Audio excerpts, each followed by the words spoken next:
So when I was appointed as Gresham Professor of Physics, I accepted a sentence of 3 years hard labour. And those 3 years are up now, and this lecture was to have been my swan song. Reflecting about half a century of being a doctor and almost 30 years, in fact more than 30 years, as a cardiac surgeon. And I thought you'd ask you for a bit of indulgence so I could wax lyrical a bit. But sadly for you, it's not my swan song. I've agreed to serve another year of my sentence, and so I'm back in the autumn for some more serious stuff. For me, being a children's heart surgeon has been the very definition of nice work. It's been exciting, immersive, challenging, fun, and above all, a chance always to work with young people. My job is to repair congenital heart defects, those that are present at birth and not necessarily hereditary. It's essentially a plumber who repairs biological pumps. But a plumber with a large repertoire. The heart is a complex structure with a number of congenital anomalies which can exist is large. There are over 3,500 individual anomalies and 2,500 things that we can do, little ones that we can fix. It becomes a really interesting job when you add all of those together. And it's a job you can't do on your own. You're just a cog in a large and highly integrated machine devoted to improving the lives of children. It's the epitome of teamwork. And of course, surgeons like to think they're at the center of everything, but it's not the surgeon, it's the child. Everything revolves around them. Now, actually, the surgeon only meets the child and family infrequently in the course of care. The first time you might meet them is during pregnancy, when someone, a sonographer or a fetal cardiologist, will make a diagnosis that needs a little more additional input from a surgeon to discuss what to do. The second time is after the baby's born, when a pediatric cardiologist will see the child, and if it's an emergency, call in the surgeon to undertake some treatment. Intensive care is usually needed, and so the intensive care team become involved as well. And then at the core of all the activity of most cardiac units is a multidisciplinary team meeting. It's the heart of it. It's, again, the very epitome of the teamwork that we have. The cardiologist and the surgeon meet with everybody else in the team to discuss what's best for the child. A few years ago, the BBC did a documentary at Great Ormond Street. And it was clear from the feedback we got that many of the people who were watching it had absolutely no idea how much time, as a team, we devoted to making decisions about the care of a child. It's not just a cardiologist and a surgeon, it's an entire team. In fact, each child's discussed a couple of times before surgery, once by the whole team and a second time by that team again, immediately before the operation, so we don't screw up. Peer review and quality assurance. We do the operation, of course, but afterwards the follow-up is by cardiology close to home.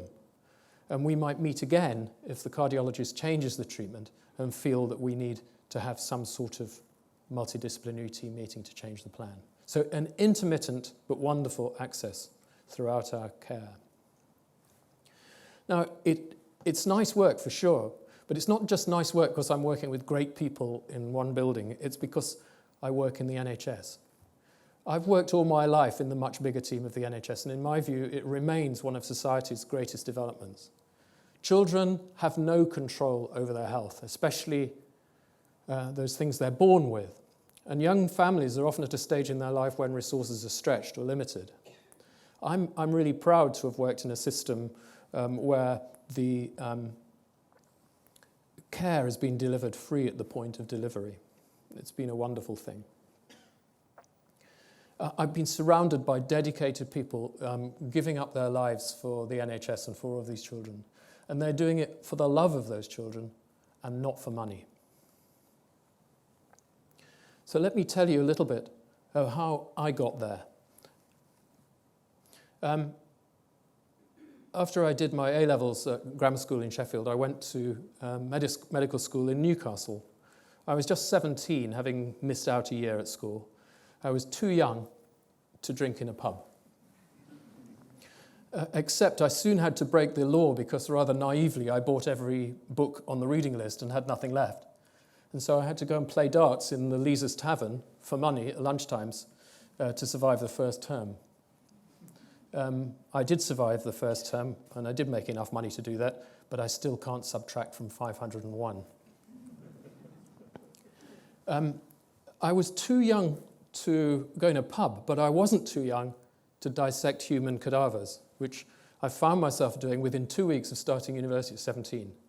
It was terrifying and shocking and simultaneously exhilarating. A bond formed between my fellow students around that table and with the generous person who donated their body. I loved the practicality of dissection and its precision, and still think it's a fantastic way to teach anatomy. Most students in medical school these days learn from MRI or 3D printing, and they don't get that haptic feedback, that touch feedback from which surgeons remember most things, and I think they're missing something. I was really lucky to go to Newcastle when I did. The teaching was outstanding. It was, of course, an accident that I was there at the time. And they engaged us with patients from day one, linking basic science to people.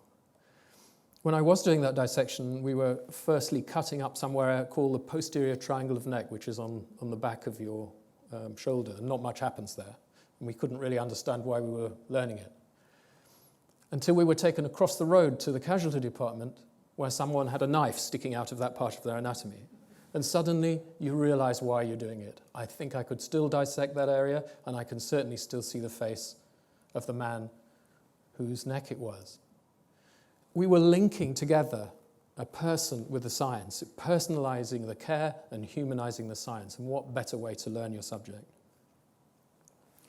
But my love affair with surgery didn't start in Newcastle.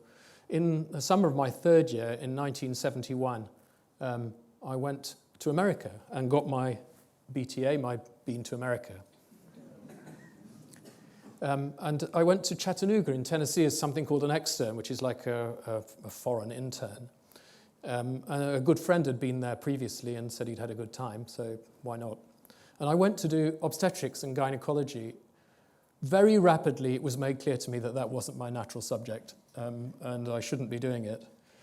Instead, I went to watch the activities of an American emergency room and to spend a little time in the children's hospital, and also at weekends to go up to this wonderful river where a movie that I'll show you in a minute was filmed. This experience of being in an emergency room and in America simultaneously was quite extraordinary.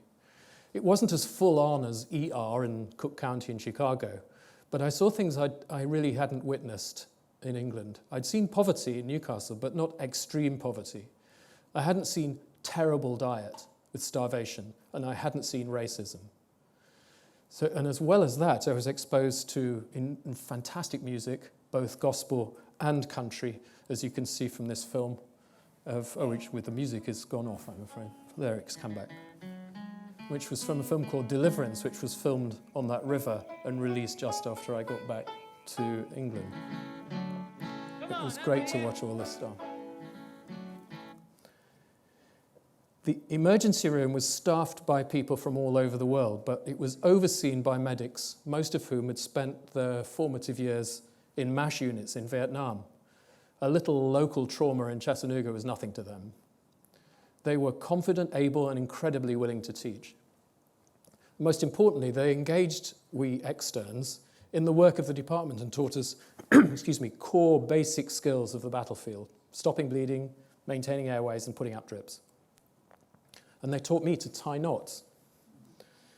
They put Vaseline on my hands, then a pair of gloves that were too tight, more Vaseline, and a pair of gloves that were too loose. Then they put a blindfold around my face and made me tie knots, right-handed, left-handed, and two-handed, in a bucket of warm water behind my back. And until I could do that, they wouldn't let me do anything. Shortly afterwards, rioting broke out in the streets, and suddenly I was needed. And they asked me to tie off an artery bleeding deep in someone's pelvis. Suddenly I could do it. I had the skills that you needed to tie off a bleeding artery. It was terrifying and satisfying simultaneously, and it made me realize that I wanted to be a surgeon. It was formative, really. I wanted to be able to make a difference, and immediately and with my own hands. I came back to Newcastle, qualified somehow, and then got a job in the main teaching hospital in Newcastle, which was called the Royal Victoria Infirmary. Here it is. In those days, when you were a houseman, you lived in. The wards were Nightingale wards, those long wards with beds down the side, and you were resident pretty well all the time. In fact, for my first 6 months, I was on call all the time. You knew and were expected to know everything about all of your patients all of the time. There was genuine continuity of care, hardly any handovers, and it was all kept simple. It was also a family. Because we lived in, we were fed and watered, and there was a bar where we all met in the evening to discuss our work of the day, and with the patients and with their families. We learnt not just about medicine, but about society and the pressures on people in a way that I think is much harder these days. But it was stupidly hard work. You never got home. We were all a bit wild. There were great parties, and we did a bunch of japes that would almost certainly get us sacked these days. But we worked hard and played hard, and those people in that year have done quite well long term. The year flew by in a haze, and we soon found ourselves fully registered doctors, let loose on an unsuspecting world. In fact, of course, it was just a license to do more exams and to work even harder. And the first part of the exams you need as a surgeon is to get your first part fellowship. And the easiest way to do that in those days was to teach anatomy for a year, which I did with great pleasure and snuck through the fellowship at the end of that time. Now, by now, I'd been in Newcastle for 7 years. So I applied for a job in the south and ended up getting a senior house officer job after more competition in the New Forest, working between Southampton and Limington. Limington's a lovely place. And I thought it was great. The weather was warm. The people were more friendly than I was expecting since they came from the south. And the sea was close by. What was not to like? But actually, the population of the New Forest doubles in the summer. So you suddenly are a big city, worked from a cottage hospital, essentially, in Limington. It was scary, and it was my first real exposure to proper surgery. Just before my first weekend on call, I asked my boss, who was a very elegant ex-naval officer, he came to me and said, would I like to go sailing with him at the weekend? And I said, well, sir, I'd love to go sailing with you, but I'm on call. Such a shame. He said, another time perhaps. I said, what do I do if there's a problem? Because I haven't done much operating on my own. What do I do if I need to call anybody? He said, oh, that's no problem at all. I'm on call, and if you need me, I'll be in Cherbourg. And he was sailing there, and there were no mobile phones.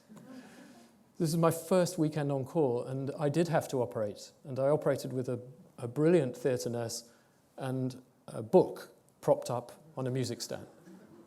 I was glad I'd learnt anatomy. And it's terrible that that happened. I can't think that that kind of training would be acceptable anymore. But it also gives you a curious confidence. And when I eventually moved to Southampton, my training progressed rapidly.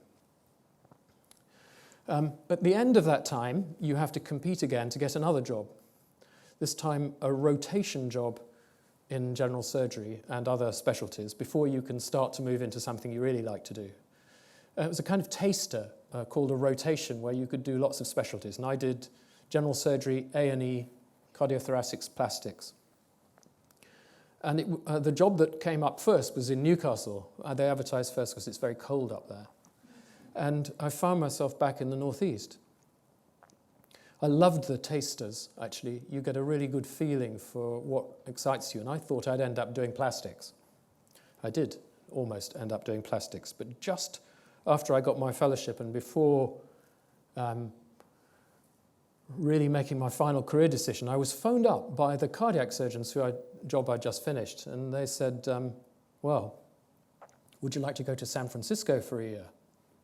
Which seemed like a cool idea, to work with a chap called Gabodi, who was very famous at the time.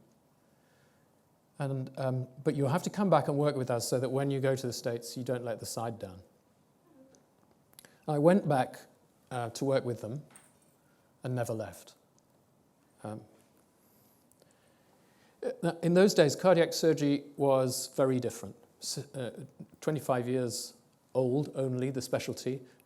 It remained incredibly hard work. Operations were long, bleeding was common, intensive care was difficult. Doctors like me managed the patients post-operatively as well as during the day, supported by anaesthetists. And you would do that day after day. But it was a wonderful mix of practical skills and intensive care that we had to learn as we went along. Mostly it worked, sometimes it didn't. And it was a tragedy to deal with those situations. But the work was full on, physically and emotionally draining, and absolutely fascinating. At about that time, I met this man, George Alberti, who became Sir George Alberti and ultimately President of the Royal College of Physicians. George was a professor of clinical biochemistry and also an expert in diabetes. He was not impressed by surgeons. He thought they didn't have a brain in their head, that we had hairy knuckles which dragged on the floor, and that any kind of intelligent comment was purely random. And one evening he approached me and said, "Why don't you do something useful instead of that stupid cardiac surgery? Why don't you do diabetes?" And actually what he was getting at was that a lot of diabetic patients were dying in relation to open heart surgery for reasons which then weren't clear. And on the back of an envelope, we scribbled out the outline of a grant application.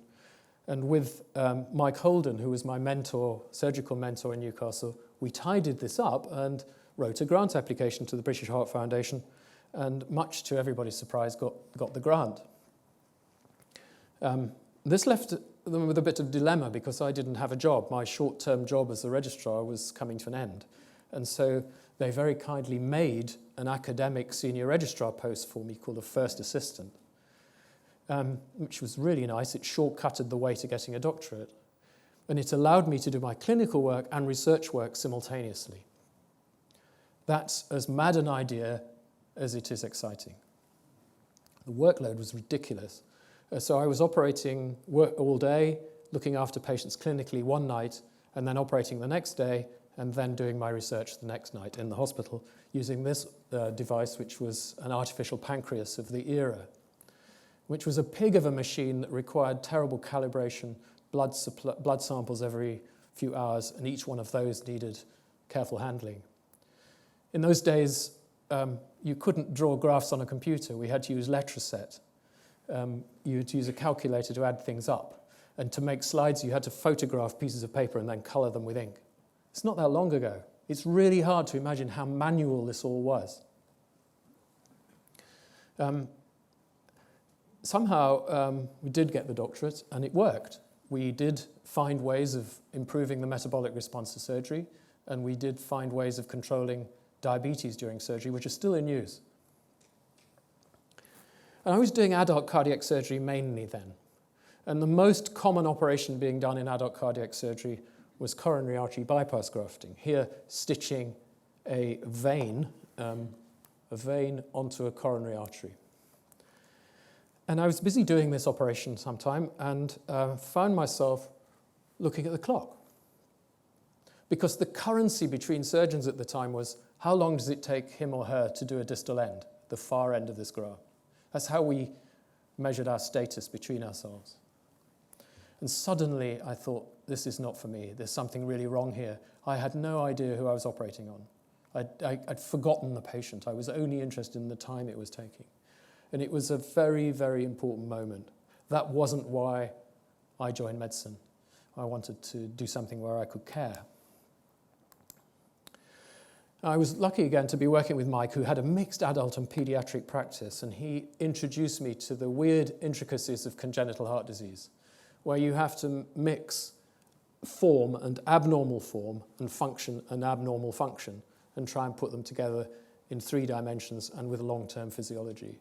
Intellectually and physically, the most wonderful thing, but you had to relearn everything about the heart. At the end of that time, it also became clear that whilst I was happy doing congenital heart disease, I wasn't seeing enough in Newcastle. It was a small centre, and to see all these rare things, you needed to be in a bigger place. And they helped me apply for a post in Great Ormond Street, where I went when I was now 33 in 1984. And it was an interesting experience. Most important part of it was having to be humble. Great Ormond Street had long been famous for a close working relationship between surgeons and cardiologists, and all the decisions were made in a multidisciplinary team meeting, which in GOS they call the JCC, or Joint Cardiac Conference. I really remember my first one. Cold January day, a room packed in a porter cabin where we used to have our offices. And everybody in the room I knew from the medical literature or from the books they'd written, and the room was also full of international experts and visitors. And there was this air of confident expertise. And hardly anyone was English, least of all from the north. And I was terrified. And my feeling of insecurity wasn't really helped by the fact that I didn't understand anything about the first 3 patients that they presented. And everybody else seemed to be absolutely fine with it. The 2 other fellows who were there with me at the time, one was from America and one from Canada, they both got it and understood everything was happening. And I was left this feeling that, please don't ask me a question. Whatever you do, don't ask me a question. I had to go back to being a student mentally from that moment onwards. Now, it was also a shock to realize that every nurse in the place and most of the patients appeared to know more than I did. And there was happily little, if any, intellectual snobbishness. David Wensley and Tom Carl, who were the 2 people with me at the time, taught ourselves a huge amount, a lot of it in these 2 institutions, which are the pubs around Great Ormond Street, and suddenly realized that everybody struggles with congenital heart disease. It's really, really hard to learn, and everybody learns at a different speed. Everybody learns in a different way, and there's no such thing as a stupid question. Everybody I met in that place wanted to teach you more, and they continue to do that. You learn every day from someone, from everyone, and that's a real privilege. Now, at the end of my first year at Great Ormond Street, I failed to get the consultant job I thought I was going to get in Newcastle. It was advertised as an academic pediatric job, and it was went to an adult cardiac transplant surgeon. That wasn't good. Suddenly, I had no future. There were no jobs coming up for 10 years, as far as you could see, in the whole country. And I was deeply upset, and there were indeed tears. Very depressed, I came back to London. And my 2 bosses, Yarda Stark and Mark de Laval, extended my post. And within a few months, they had agreed to have another partner because their business was growing. And they advertised, and I thought, oh, light at the end of the tunnel, until I saw the list of international applicants and thought, oh no, this is bad. But fortunately sneaked in, and I'd been there since 1985. So by now, I was 12 years postgraduate before I got a consultant job. But I'd done masses of surgery, quite a lot of research, and I'd worked with some fantastic people. And I was still relatively young, so it was quite good. But it does give you, that picture gives you some idea of what a junior doctor is. We keep reading about junior doctors in the paper, but they are not junior. 12 years postgraduate.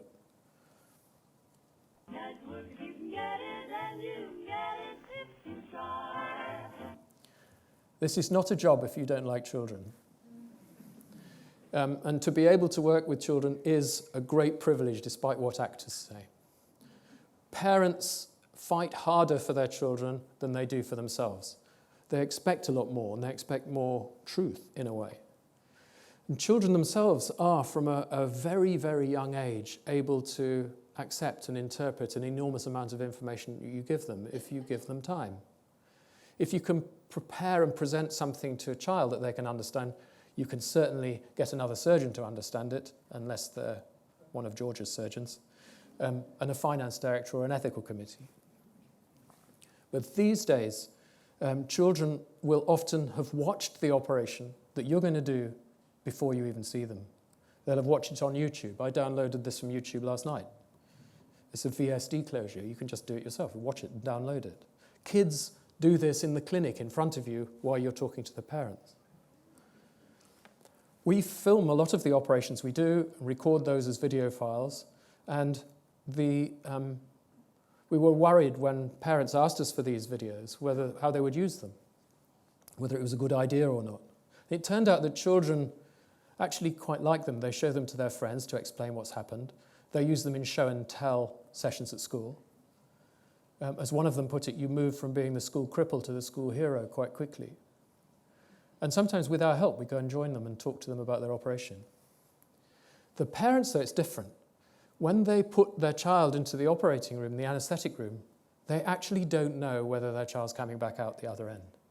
And by giving them a video recording of the operation, it turned out from the psychologists who were working with us that we were actually replacing lost time. They may never watch the video, but that little file is lost time that would otherwise be lost. Medical staff find it very difficult to explain risk, and families often struggle what it means.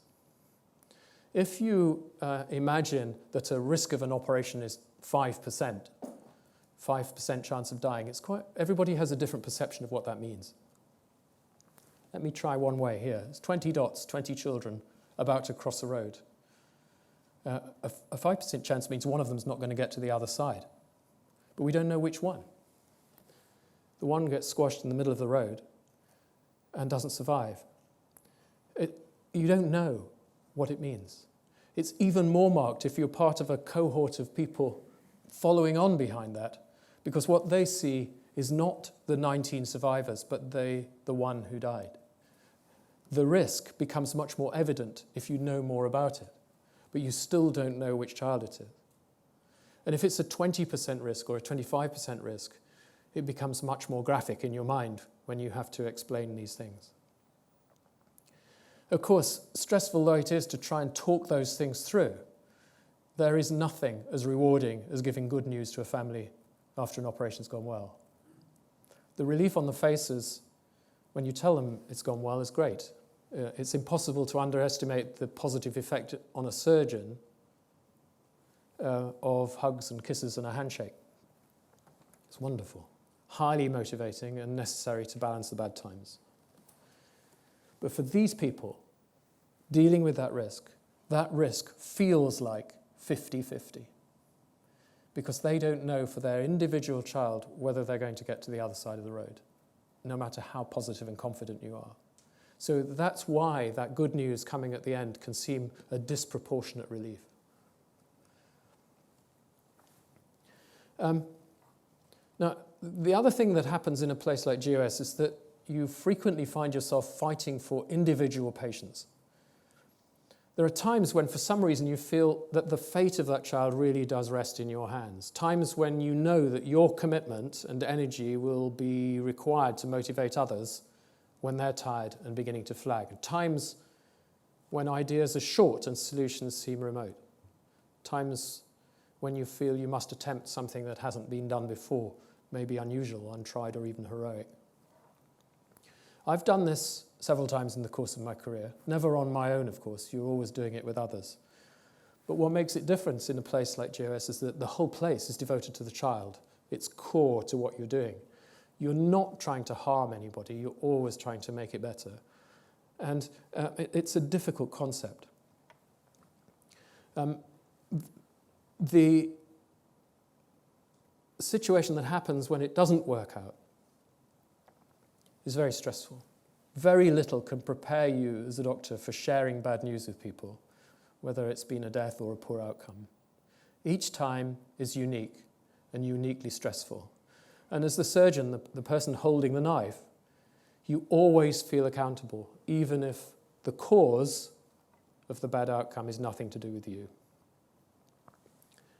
The job of informing the family often falls to the surgeon because of the relationship you built up. And sometimes you don't need to say anything, or saying something is superfluous because your body language gives it away. On other occasions, you get beaten, hit by a family who see you as a messenger. More often, we've got a little time to talk with people and prepare for these events. But sort of by the very nature of it, it's intensely emotional, and it nearly always, for some reason, seems to take place at the end of a long day. It can be really hard to pick yourself up and behave normally when that's happened. It's difficult to re-enter your own home after hours of emotionally draining trauma, difficult to climb back on the horse the next day and operate on those many people who still need their treatment. But you have to do it. Fortunately now, mortality is really low, as I've said to you before, 0.9% in Great Ormond Street last year. It's very rare to share fatal bad news. More common to have to talk about an outcome which isn't quite what you expect.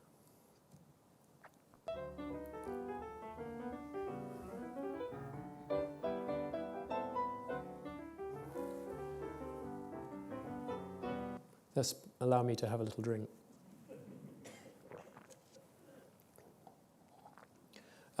When I went to Great Ormond Street, it was a place of a long tradition. J.M. Barrie and the Peter Pan legacy, Charles Dickens. And I arrived there in January 1984, just after this man had abseiled down a wall. A huge amount has changed. New operations, new treatments, technology is improved, post-operative care is radically different. The place is full of new buildings, and now they're in colour. And in those days, patients were taken from the operating room, not to a modern ICU that you might see from TV, but to a narrow 3-bedded ward off a corridor in a 1930s building. And the patients were on old-fashioned beds. The monitors were oscilloscopes, where there was no stored image, and pressures were measured as columns of fluid. It was extraordinarily difficult. The fluids, the drugs we gave were on little roller pumps. You were not syringe pumps. Now, the lady who ran this was called Adelaide Tunstall, is called Adelaide Tunstall. She was a woman of formidable intelligence, and she seemed to understand everything about congenital heart disease, made me feel completely inadequate. But she was extraordinarily modest, and she was firm, authoritative, clear, concise, and in the most effective way didn't take any prisoners. We had to exceed her standards, which were based on the needs of the patient, of the child, a commitment to excellence, and a devotion to a wider team. It was the best lesson in leadership I've ever had. In those days, we did a lot of stuff at night. That's night. And I didn't see much of it because I was inside. But when children had an obstruction to the outflow of one or other side of the heart, they needed surgery immediately because the ductus arteriosus, which shunted blood between the two, closed shortly after birth. And we had no means of keeping it open, so you had to operate during the night quickly. And they were sick. And the whole team, the consultants, anaesthetists, everybody came in and operated on these very, very sick, tiny babies. They came in to teach us and could give us confidence that we could manage these cases. It was very scary. But then something came along that totally changed us. And this was a drug called prostaglandin. Probably the thing which most has changed the surgeon's life over the last 50 years. This drug keeps the ductus arteriosus open, the duct, I'll call it. It keeps the duct open so that it bypasses any obstruction on the way out of the heart. You could infuse it into babies and they would get stabilized before you operated. And mortality and complications fell really quickly. And that, together with important advances in anesthesia, in bypass and in surgery itself, allowed us to move towards repairing babies shortly after birth on bypass. And we surgeons got more sleep. The cardiologists and the intensivists had to get out of bed at night, and this seemed like a huge improvement. The other side effect, though, was that the operations we did during the day were on smaller babies and became more complex. Everything has improved since, from there to a modern ICU, and I wish I could tell you all about those improvements. Now, earlier I mentioned that my time as an SR at GOS with David Wensley and Tom Carl, the two overseas fellows. David was an intensivist, not a surgeon, the first time there'd been one. And this proved to be a blessing and a curse because David didn't do any surgery, which meant that Tom and I could learn from our two senior people every day. The disadvantage is that it meant that we were compulsorily resident every other night, and also on the third night at 1 in 3 to provide second on-call cover if we needed hands. Mark and Yada also made it possible for me to carry on with my research from Newcastle, and fitting this in was difficult. My family was still in Newcastle, and the assumption was at that time I'd be going back there. My trips home were short and infrequent, and at best every third weekend. My 2-year-old son was convinced that I lived here because that's where they used to drop me or see me when I came up to see them. And even when they eventually moved to London, I was only home 2 nights in 7. Times have changed.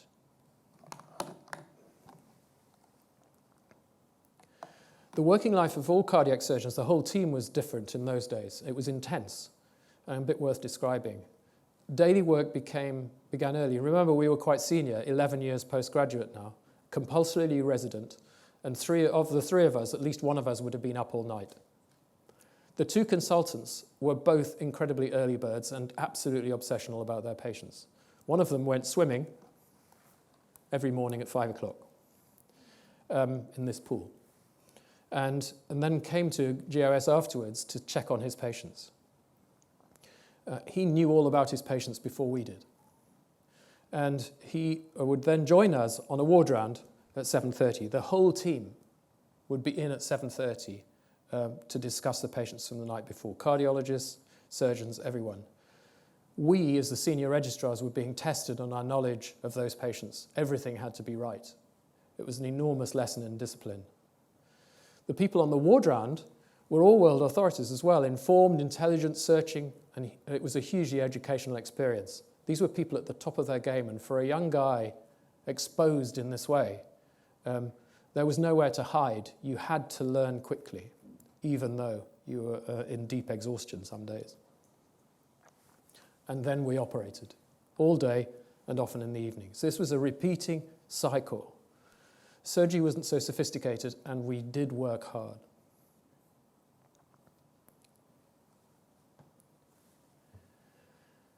However well you think you've been prepared for life as a consultant, there's one thing that still comes as a shock.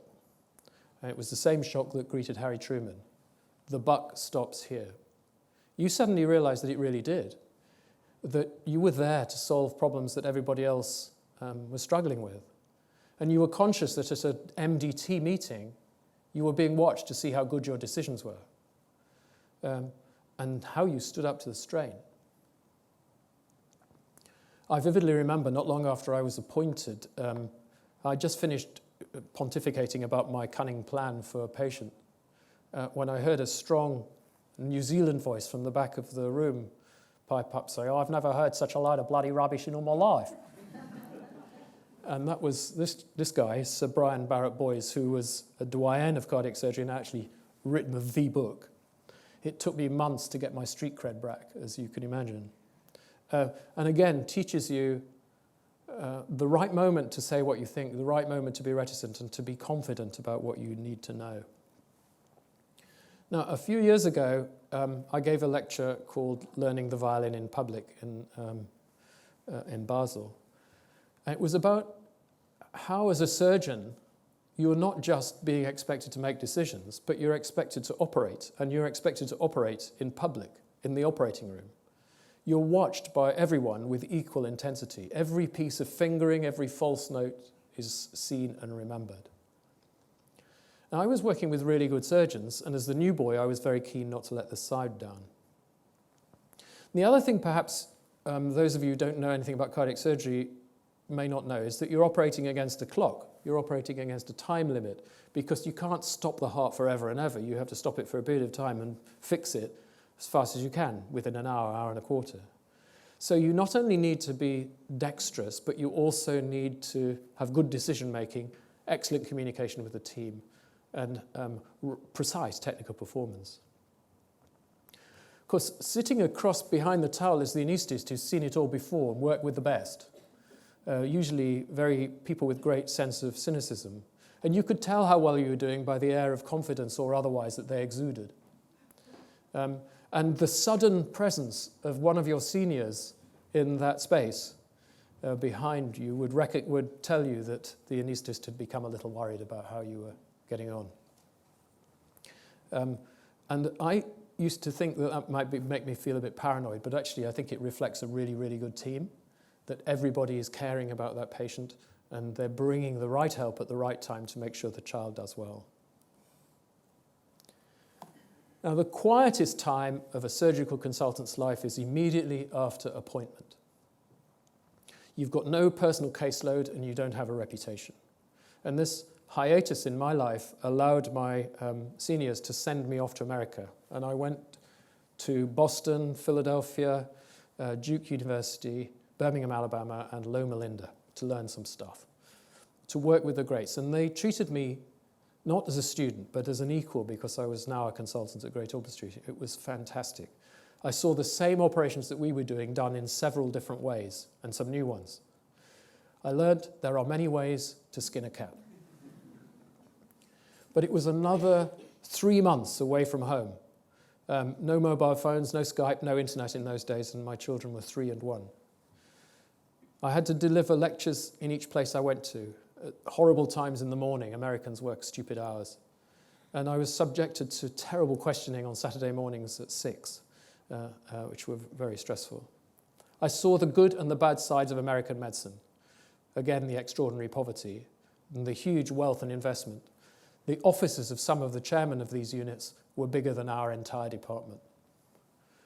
But what I learnt there has stood me in good stead ever since. Coming back to Great Ormond Street, the workload increased rapidly. And I was able to operate every day pretty well. And I started to operate abroad quite soon. And within 2 years, Mark de Laval decided that we should start doing heart transplants. This is a heart doing a transplant. And we trained together with Papworth in order to do that. Together we did transplants for 25 years after that, every other night. I'm going to talk about the medical aspects of transplantation in November. But everybody should experience the pleasure of being driven in a police car, blue lighting from Bloomsbury to Heathrow in the rush hour. I remember coming up Constitution Hill towards Marble Arch, expecting to do that, only to find that at very, very high speed, the policeman did that and went straight through Wellington Arch. My stomach and my brain took the yellow route. I also learned that in those days, following a Volvo in a police car was an irritating experience. Wasn't always good. I flew to Londonderry, I was up on the right-hand side, to go and collect a heart from Letterkenny, where the Yellow Star is across the Irish border. And we were picked up in London, in Derry, by a white transit van driven by a man with a strong Belfast accent. And we had to go down through Derry, and he got lost in the bogside. And nobody would show us in the right direction. We were shown round in circles. It took us ages and ages to get out. And by the time we did get out, intimidated and scared, we had to drive to the border where the police had been watching the film of us driving around the bogside and didn't think we were very wholesome and kept us there for ages at the border to question us. And by the time we arrived in Letterkenny, the heart had deteriorated and couldn't be used. It was an endless series of disasters and excitement that we will never forget. My first retrieval was of a child whose mother had put it into a baby walker like this on a flat roof, and it just walked over the end. Shortly afterwards, I went to a hospital where the child of the senior manager in the hospital had been buried alive in the sand on the beach, and he'd only found out by showing somebody else around the casualty department that this had happened. You never forget these stories. It serves to remind you that when you collect the heart of someone who's died, you're collecting something that is precious, belongs to someone, and you have to treat them, the heart, and the recipient with infinite respect. Now, I've sort of mentioned on-call quite a lot, but one of the fascinating things as I've grown older is I've realized how few people actually get what it means. Your neighbors and friends don't really understand. there's a sort of general perception that it's like a phone call or advice, but much more often when you're called, you actually have to get up, go in and be there for days or a weekend without anybody knowing. And the phone goes. What time is it? And all you ask is, what time is it? What time is it? What time is it? And anybody here who's ever been called at night, the first question is, what time is it? My son Toby once said, when he had an unpleasant but not serious illness, you have to be on a ventilator for Martin to think you're ill. And that still tears me apart inside. It is really important for anyone entering to this field to realize that your family are part of the work, however unwillingly. You will often be absent physically or mentally. Things are kinder now. Rotas are kinder. Junior doctors only work 48 hours when the slides I showed you earlier were 110 or 120 hour rotas. Prostaglandin keeps us in bed. Shifts are different. There are intensivists and there weren't. Technology helps, not least because of the mobile phone means you can walk the dog. You couldn't do that in the old days. And data can be transferred through the cloud. The consultants still have to get out of bed, although less frequently. But when they do, they have to be obsessional and precise in action and communication. The operations are largely the same, but the results are so good now that for them it's a different kind of toughness. They have to perform from day one at a very high level, and some surgeons struggle with this. It's a huge pressure. I've been lucky enough to work in an institution which has a relentless pursuit of excellence and has always been open to ideas.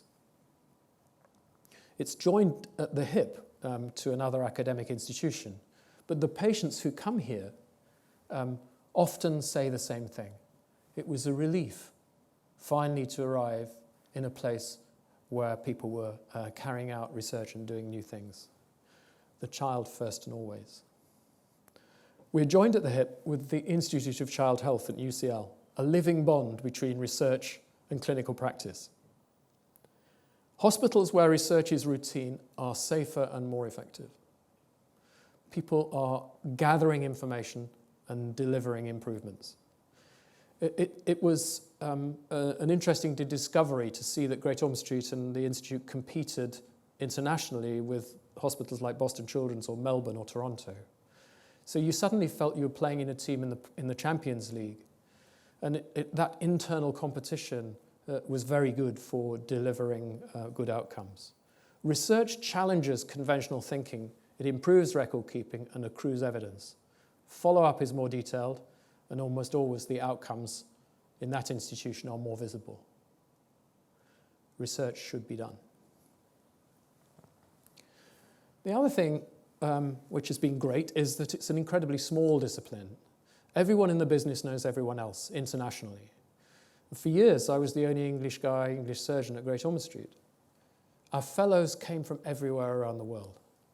And like my peers, I've operated on most continents, lectured all over the world, and feel privileged to have done so. It remains one of those specialties where you can still become a proper expert in a tiny part of it and be needed and help wherever you go. That's a huge privilege. You learn and you teach and you learn throughout your life. You never stop learning and you never stop teaching. Which brings in the question of how do you actually train nowadays to do this? It's an interesting problem because surgery remains a craft involving a significant amount of dexterity, haptic memory, and three-dimensional understanding. And traditional surgical training requires you to assist the teacher. Now the teacher, the surgeon, is on the other side of the operating table, on the right here, and the assistant's on the left. But actually they see something different. The surgeon sees the inside of the heart from quite easily. The assistant can't see what the hell's going on because there's tissue in the way and you're leaning over other people with lights on their heads. And the heart is deep in the chest. Reconstructing what's going on in your head is difficult and dangerous. In music, here Alfred Brendel and Kit Armstrong, the music, the pupil chooses the teacher that suits them. In surgery, this is rarely the case. It's usually the teacher that chooses the pupil. and that can sometimes lead to difficult clashes in style. In my experience, particularly, I had one brilliant young surgeon who came to train with us at Great Ormond Street who just didn't physically get on in the operating theatre with one of my colleagues. Nothing wrong with him intellectually. But it was nearly a career-ending clash. And after a bit of toing and froing, that young surgeon ended up working with me, and our surgical styles meshed perfectly without words. He ended up getting a consultant job at GOS before going back to the States to lead successfully a major unit. The physical and personal operating styles are important and a key part of training and shouldn't be ignored. All training schemes need to be flexible, and I think there is something about at senior level in specialties that should allow you to select your teacher.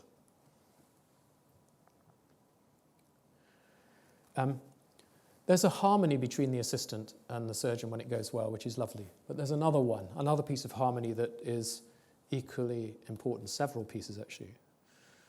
The first of these is the relationship you develop with the person who's assisting you as a scrub nurse. His or her job is to hand you instruments in the correct way and to keep an organised and effective care of the instrument table. And when you're operating, you're focused down a little code, you can't see very much, and you just want to think about that. So your instinct is to put your hand out and get an instrument put into your hand, which is the thing you need next.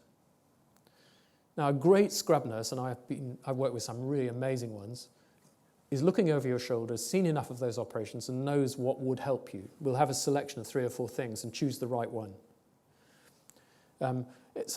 When it works, it's a silent and beautiful, exquisite ballet. And there's an old saying that says, "Don't give me what I ask for, give me what I need." The great scrub nurses and the great surgeons working with them never speak. They just know. And it's for any surgeons in the audience, I think they will recognise the huge pleasure of that moment. The second person in cardiac surgery that you have a strong relationship with is the perfusionist, the man or woman who runs the heart-lung machine. These are vital, clever, and highly practical people. They're the best problem solvers. We used to joke that if you ever needed to escape from a German prisoner of war camp, they would be the ones to design the tunnel. They'd know how to hide the earth, and they'd get hold of a German uniform or a false passport very easily. They make the patient safe, and they have the leadership skills to dominate a room if they have to, which they do sometimes. The next flux of leadership and relationship is with the anaesthetist. Now, the anaesthetist doesn't just keep you asleep and take the pain away. The anaesthetist manipulates the physiology to get the best performance out of your heart and lungs, and indeed your brain these days, during an operation. They adjust everything that they need to in this screen that you can see here, from drugs to ventilation and to monitoring equipment with an echocardiogram these days. A clear, decisive support from the anaesthetist who will boss you when they need to boss you makes your life much better. I want to finish by talking about management, which may come as a bit of a shock for those of you who thought you were going to have more blood.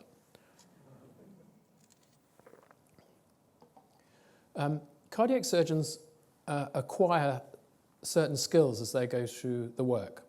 Here they are: communication, decision-making, situational awareness, and so on. These are characteristics which lend themselves to leadership. And often surgeons have type A personalities, so they think they want to be leaders as well.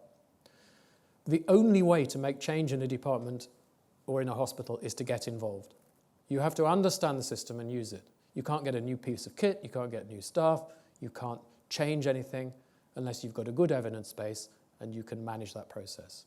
Management is work, and the fighting for innovation is management. It's not avoidable.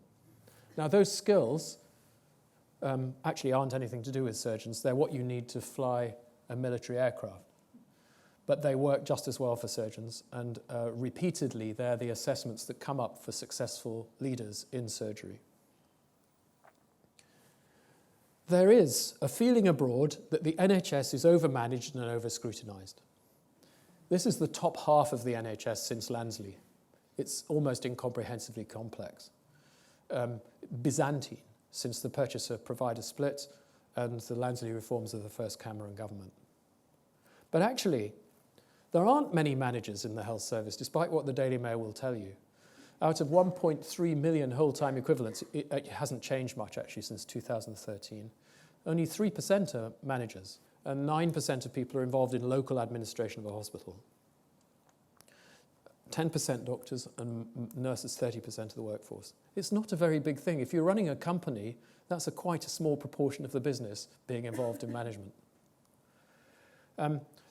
Many doctors are good at vision and quite good at strategy, but a lot of them are hopeless at how hospitals actually work, particularly about flow or process. The managers in hospitals are highly intelligent, utterly dedicated, and grossly undervalued in my experience. They are usually desperate to improve the systems in which they work, but spend most of their time feeding the beast of that upper layer of the NHS with information in order to guarantee that budget flows. The IT that they've been given is not fit for purpose. And so they're left running around in circles, dealing with problems which are really quite difficult to resolve. Managing the cardiac unit, which I did for a long time, was one of the hardest jobs I ever did. You don't get paid anymore for it. You had to really learn how to understand and work with all of these difficult problems. I'd love to talk to you about what I'd change in the health service, but there isn't time. Just one thing is that when you're managing a department like that, always hire someone better than yourself. That's the best thing to do. I became medical director at Great Ormond Street, and people said I'd crossed to the dark side. I became, without changing my views, an enemy to some people. And it saddens me to hear that dedicated managers being criticised by intolerant doctors or by the media. The current system is not the design of people working in hospitals as managers. It's a product of political interference, excessively complicated reform, and a long period of austerity. Polly Toynbee put it quite well. The one outcome that's never measured in the NHS is the outcome of what politicians do. We don't have enough capacity in the system anymore. It's incredibly constrained. We had a period of time when investment was good, the focus was on safety and quality of care, and since then we've slipped down the league table of health systems in the world. Not enough investment. I'm proud that Great Ormond Street has maintained high quality throughout, but our staff are exhausted, and it becomes more and more difficult to cope. Cost savings are always possible, but the processes need to be right to do that. We need spare capacity and rested staff. We desperately need more ICU beds and more operating room space, and more efficient processes. Yet we're increasingly reliant everywhere on charitable funding, which I think, when we're talking about our children, should not be the case in a wealthy, modern, and ambitious society which cares about its future. This has been an amazing job, and I've got few regrets about it. But things have changed. The glamour, the excitement, and the perpetual innovation have calmed. I asked one of my younger trainees what advice he would give a new entrant to the specialty in choosing paediatric cardiac surgery. His reply was interesting, and if you forgive me doing something that you're told not to do, I'm going to read these slides out. It's the one thing in work, if it is the one thing in work that makes you happy, the one thing that makes you get out of bed on a cold Monday morning, then do it. But if there's something else that makes you equally happy, or even just a bit less happy, do that instead. The relationships have changed. You are now much less respected as a surgeon. You're more managed, more controlled by others. The pressure for perfection is massive, and every minor error is scrutinized, often by people who haven't a clue how hard it is to do what you do. Anyone doing this surgery understands how tight the margins are. Placing a stitch just less than a millimetre away from the ideal place may have devastating consequences. This is surgery which demands a very high level of technical skill and the ability to perform that skill under scrutiny and against the clock. It's tough, yet you're paid the same as a dermatologist who never gets out of bed and has much less stress. On top of that, there are so many system problems, particularly with the lack of capacity to meet demand, and this is the bit that I think rings true, that you have to spend half your time managing disappointment. This must be a growing perception. There are hardly any UK trainees entering the discipline. There's an overall shortage of applicants. And I think these people are searching for more normal lives and some equally exciting medicine. This audience has heard my views on this before, but I'm happy to state them again. If you want to achieve an appropriate work-life balance for people who do paediatric cardiac surgery, then they must work in fewer, larger centres, with enough staff, where research is fostered, and where time is made available and support is continuous. Training must be more sophisticated and include more simulation, and we have to concentrate on our staff if it's going to remain nice work. For me, it has been the perfect job and a great privilege in every way, and working in a children's hospital is way more fun than working in an adult hospital. There's a natural human need to make life good for your children, visible every day in the dedication, cheerfulness and goodwill of all the staff I've ever worked with. What's not to like about sitting and playing with a child in the middle of the day, seeing them smile and helping them understand what's happening? They are a raison d'etre. A child's smile, a tear or searching question will always ground you and daily remind you of why you come to work. It's an important sign of a civilized society to care well for its children. They are our future. As Michelle Obama put it very clearly last week, we need everyone to care deeply about our kids. This is a philosophy which seems to me embedded in Great Ormond Street, and I strive to make the children as happy as possible. I very rarely see an unhappy child as I walk around that institution, and I'm really proud of that. These are the very staff at Great Ormond Street who do it around you, who make this job nice work, and I can't thank them enough. These Gresham lectures have given me an opportunity to reflect, which few have the privilege to do, and I hope that they've drawn your attention to some of the issues in the field which I think are important. In this lecture hall, I've met families whose children I've treated, and some of the babies I've operated on, now adults, have come up to me at the end and said thank you. It's been incredibly moving and an immense pleasure, and I can only thank everybody who supported me, my family, of course, but all the staff at Great Ormond Street Institute and Newcastle, too many to name. They know who they are. But I would not be here now if it weren't for the children needed someone to repair their hearts. And I was lucky enough to find that I could do it. That the children and the families have trusted me to do so has been a real honour. It really has been nice work, and I got it. Thank you very much.